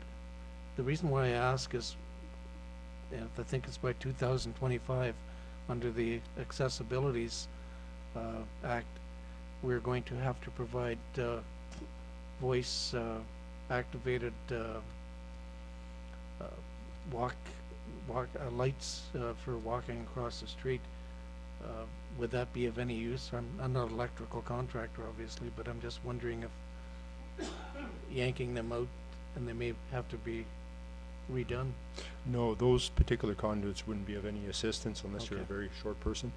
But the, sorry, the, sorry. Thank you. Sorry, I didn't say, oh, yeah.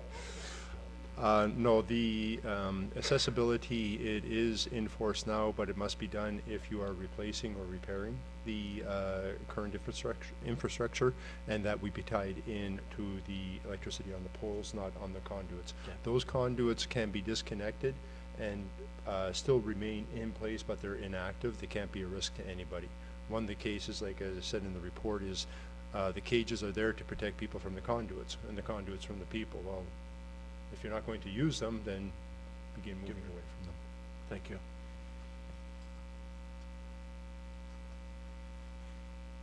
Any further discussion? It's moved by Councillor Stacy White, seconded by Councillor Dennis Perrier. The council directs the acting chief administrative officer to stop replacing tree barriers, remove the damaged tree barriers gradually on an incremental basis, and to disconnect the Christmas lights on the downtown trees. All in favor? Approved.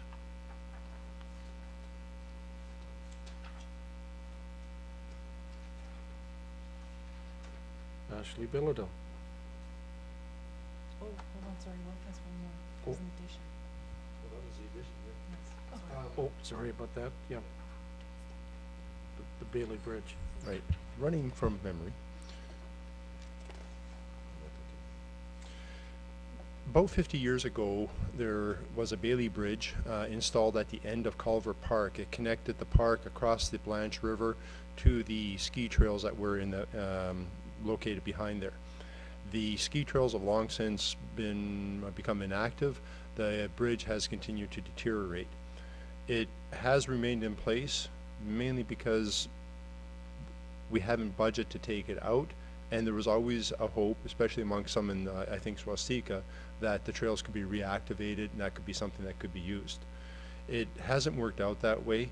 There are no issues environmentally with the bridge right now, except that M&R has said if they should collapse and begin to block the waterway, then we got a problem.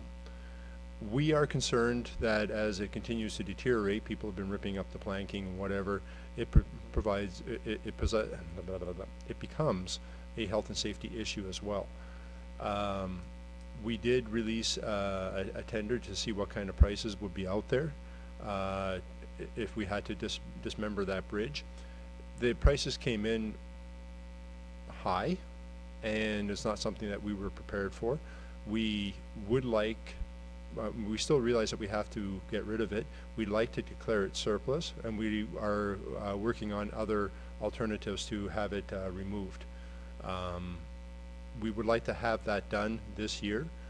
Our anticipation is that it can be done within the operating budgets that have been assigned within roads. If it is not, then we will be coming back to council for advice and guidance, and or to see if we can even leave it until 2020. But we are asking that the bridge be declared surplus so we can proceed with its removal.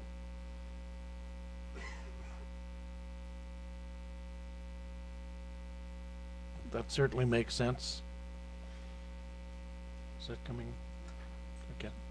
It's moved by Councillor Stacy White, seconded by Councillor Dennis Perrier, that council declares surplus and available for sale the former Bailey Bridge located at Culver Park. All in favor? Unanimous. Ashley Bilodeau.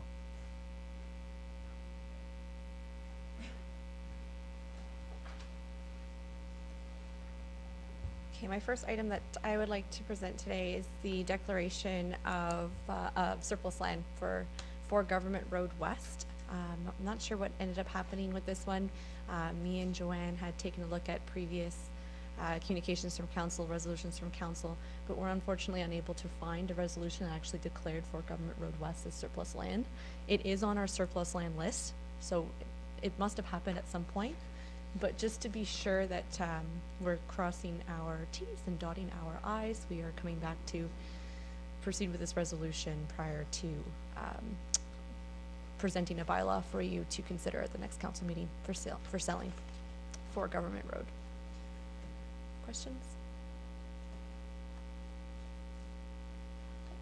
It's moved by Councillor Stacy White, seconded by Councillor Dennis Perrier. The council approves the following property be declared surplus and available for sale. 4 Government Road West, which is Lot 11 of Plan M32T of Parcel 11945 CST. Roll number 5468 000 010 149 00 0000. All in favor? Unanimous. My second request for council, it's actually a two-part request. This is for the sale of a piece of laneway that was declared surplus. It's their intent to purchase it and use it for their driveway. With this, we also have to proceed with the deeming bylaw to ensure that that portion of the laneway merges on title with the lot so that it's considered one property, not two separately conveyable pieces. So this laneway is actually located on Federal Street. 69 Federal, and it's the laneway. I'm not sure if you can scroll down, sorry, just so you can see the image. So right on the corner of Wilson and Federal. There is a little bit of a jig in the laneway, and that was to maintain access to the garage that's located in the rear of 7 Wilson Avenue. So that's to accommodate them. Other questions? Were there any concerns with the other people and landowners in that area? No, we No? circulated to all of those around. The individual at 73 Federal Street had originally started the laneways being closed up and offered for sale. We've notified everyone in the neighborhood. There was no concerns. Perfect.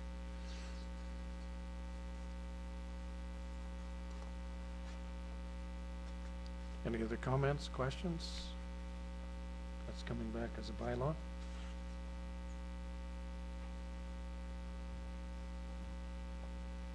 The third request we have at council is from the Soccer Association. Their request is to place a storage container on leased land, leased municipal land. Their intent is to have an area for their storing of lawn maintenance equipment. So they do all the maintenance on a few fields in Kirkland Lake, and they have a storage container located at Stan Johnson Field, but their intent is to place one now on the Queen E Field. There is no issues from staff's perspective. There is the requirement from them to meet the zoning bylaw, so all setback regulations will have to apply for it, which we plan on giving them, and I'm sure they'll be fine to appease it.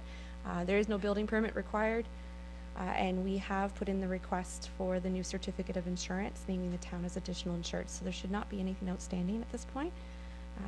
The lease that's currently in effect does not have anything in it related to storage containers and placements of buildings, so we did want to make sure council saw this request and approved it at a meeting to be sure that we could proceed.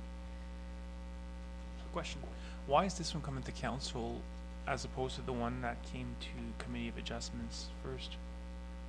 For the storage container, the use of it. The storage. What's the difference between this situation and? So storage at OK Tire? Yeah. So that one there was not meeting the setback requirements. So a minor variance was required to reduce the setback requirements from, I think it was 7.5 to, I can't remember. No. So that was a setback requirement only. This. Oh, Yeah, they'll meet it, yeah. We don't currently have any bylaws in effect for storage containers. Something to look at.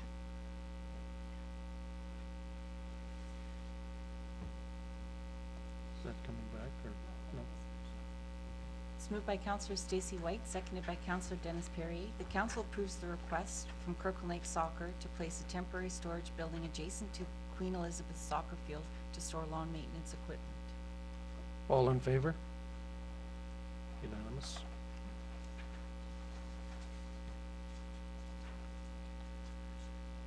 Introduction, reading, and consideration of bylaws. Not for this one, he's got this is, yeah. So it's moved by Counselor Stacy White, seconded by Counselor Dennis Perrier, that bylaws 19-066, being a bylaw to adopt the 2019 water and wastewater budget, be read a first, second, third time, enacted and passed. All in favor? Unanimous.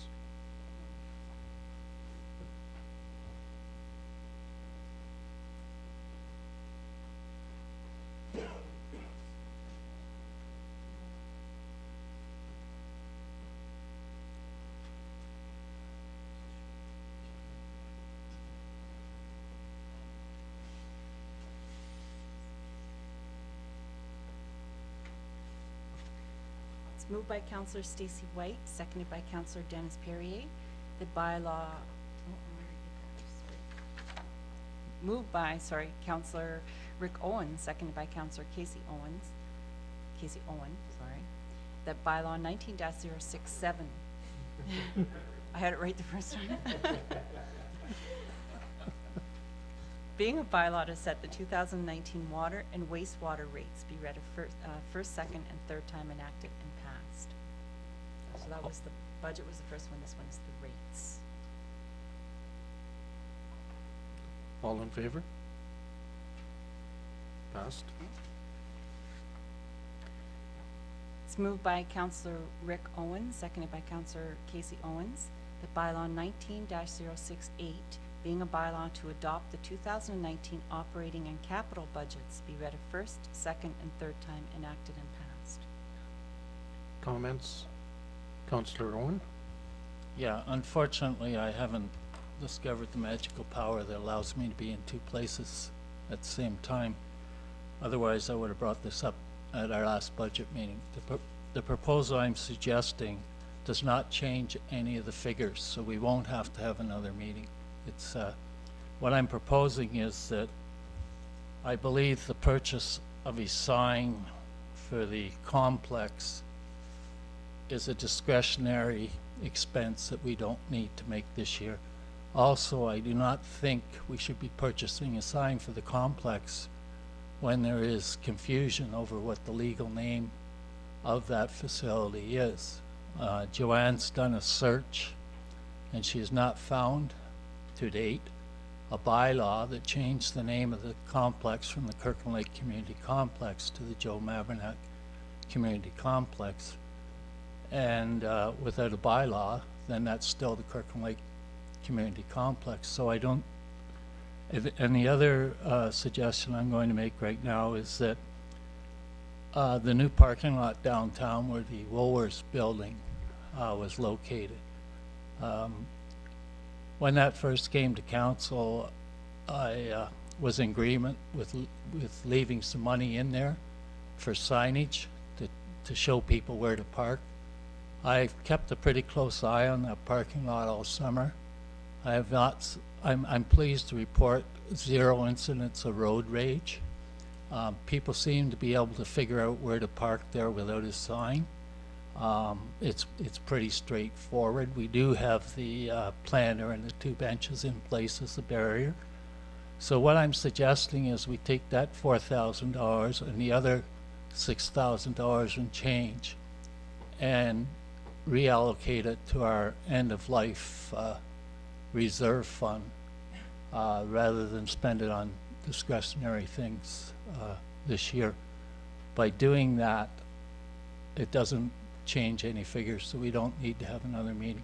We just need to amend what's there. So we're not changing the budget amount, it's just how the funds are to be Yeah, allocated. I'm just recommending, if council agrees, that we Don't think we can. You have approved the allocation of the dollars per the item, plus within the budget. So you would actually be, you would be making an amendment to your budget process. and why can't I do that at this meeting? That's the first time I've ever run into this. I'd have to find out more. I'm a first-time counselor, so I don't know.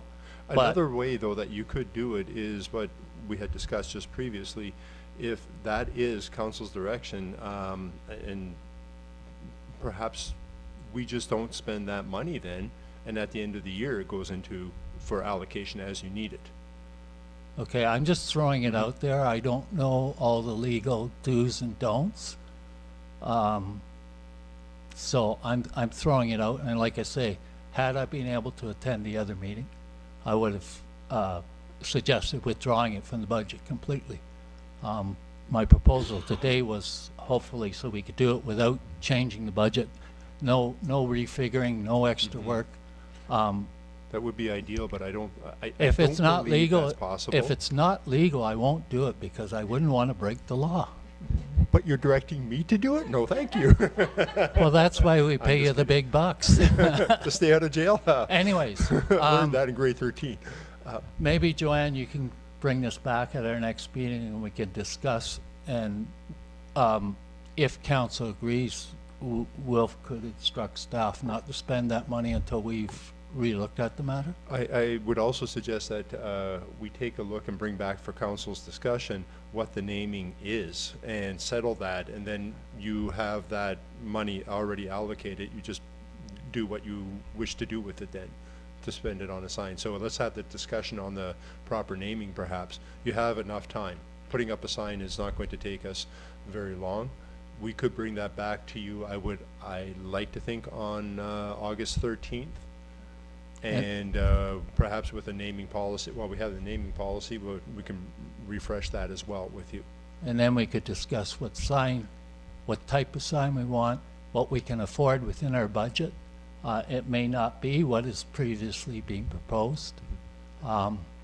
Anyways, sorry to create problems. I don't like to create problems. But I felt the need to bring these issues up. Duly noted. We'll make sure that those are added on the next agenda, for sure. Do you want me to read this again? So then the original motion is moved by Councillor Rick Owen, seconded by Councillor Casey Owens, that bylaw 19-068, being a bylaw to adopt the 2019 operating and capital budgets, be read a first, second, and third time, enacted and passed. All in favor? Opposed? One.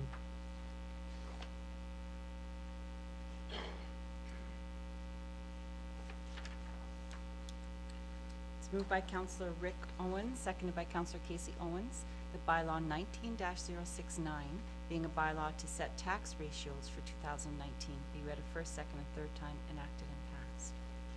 All in favor? Passed. Unanimous. It's moved by Councillor Rick Owens, seconded by Councillor Casey Owens, that bylaw 19-070, being a bylaw to strike tax rates for 2019, be read a first, second, and third time, enacted and passed. All in favor? Passed.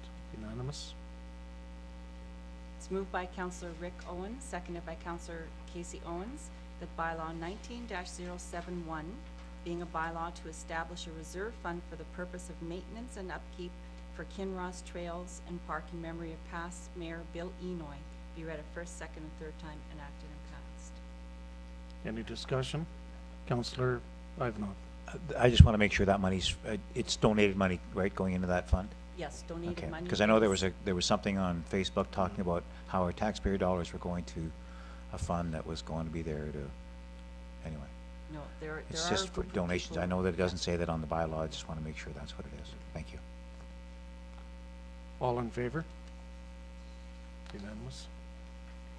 It's moved by Councillor Rick Owens, seconded by Councillor Casey Owens, that bylaw 19-072, being a bylaw to authorize mayor and clerk to execute all documents related to the sale of laneway abutting 69 Federal Street to James Baker, William Baker, and Brooklyn Crease, be read a first, second, and third time, enacted and passed. All in favor? Unanimous.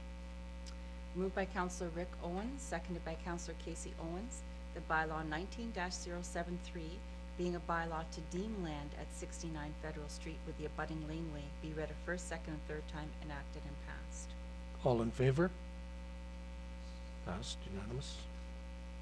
It's moved by Councillor Rick Owens, seconded by Councillor Casey Owens, that bylaw 19-074, being a bylaw to authorize mayor and clerk to execute all documents related to the sale of 8 and 10 Callback Avenue to Kyle Gregorich, be read a first, second, third time, enacted and passed. All in favor? Unanimous. That bylaw moved by Councillor Rick Owens, seconded by Councillor Casey Owens, that bylaw 19-075, being a bylaw to establish a reserve fund for the purpose of life cycle replacement, be read a first, second, third time, enacted and passed. All in favor? Opposed?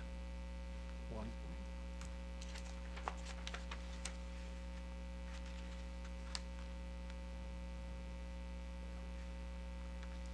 It's moved by Councillor Rick Owens, seconded by Councillor Casey Owens, that bylaw 19-076, being a bylaw to authorize mayor and clerk to execute an agreement with Nortrax for the purchase of a four-wheel drive loader, be read a first, second, third time, enacted and passed.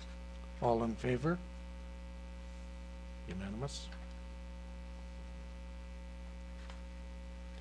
No questions from council to staff, or do you? Oh, okay. There was a question as to, there was a question as to whether we could get the statistics for bylaw enforcement. We're meeting with the, with TIPS, the bylaw enforcement agency, tomorrow, and we will have information to bring back in August then. Thank you. Oh, Councillor White? Sorry, I had also asked about if we had any feedback from staff yet regarding the porta potties, if there had been vandalism or anything, any feedback so far. I don't believe there has been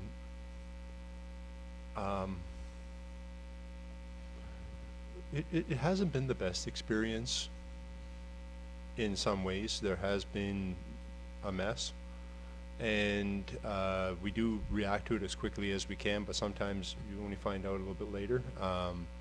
The staff are staying on top of it. It is a new thing. It is being added into the work and the tours that Bonnie's crew does. But what we would like to do is in August 13th, bring that back too as a report for the halfway term, in terms of what were the costs, what were the additional costs, if there were any, what were less costs, what kind of feedback we've got, and if there's any kind of feedback from the public as well. We'd like to bring that back then. Thank you. Notice of motions? None declared. Confirmation bylaw? Moved by Councillor Rick Owens, seconded by Councillor Casey Owens, that bylaw 19-077, being a bylaw to confirm the proceedings of council at its meeting held July 16th, 2019, be read a first, second, and third time, enacted and passed. All in favor? Unanimous. Councillor reports?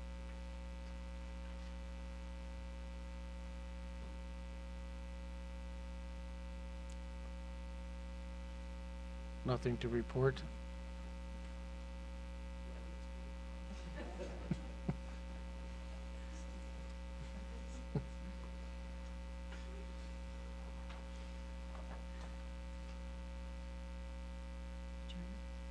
Adjourn.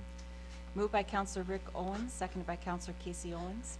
The council adjourn its regular meeting to an in-camera meeting pursuant to Section 239(2) of the Municipal Act to discuss one issue related to the instruction to be applied to possible upcoming negotiations. All in favor? Unanimous.